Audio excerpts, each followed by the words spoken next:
Hello, welcome to Do It Yourself channel. Today I will show you how to turn back on our transparency and blur reduction.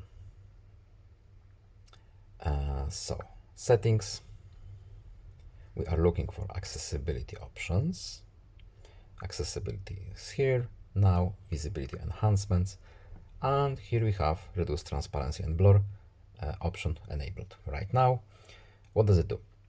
Reduce visual effects on dialogues and menus to make them easier to see. To turn this option off, we simply uncheck this box right here, and now our phone is in our default settings.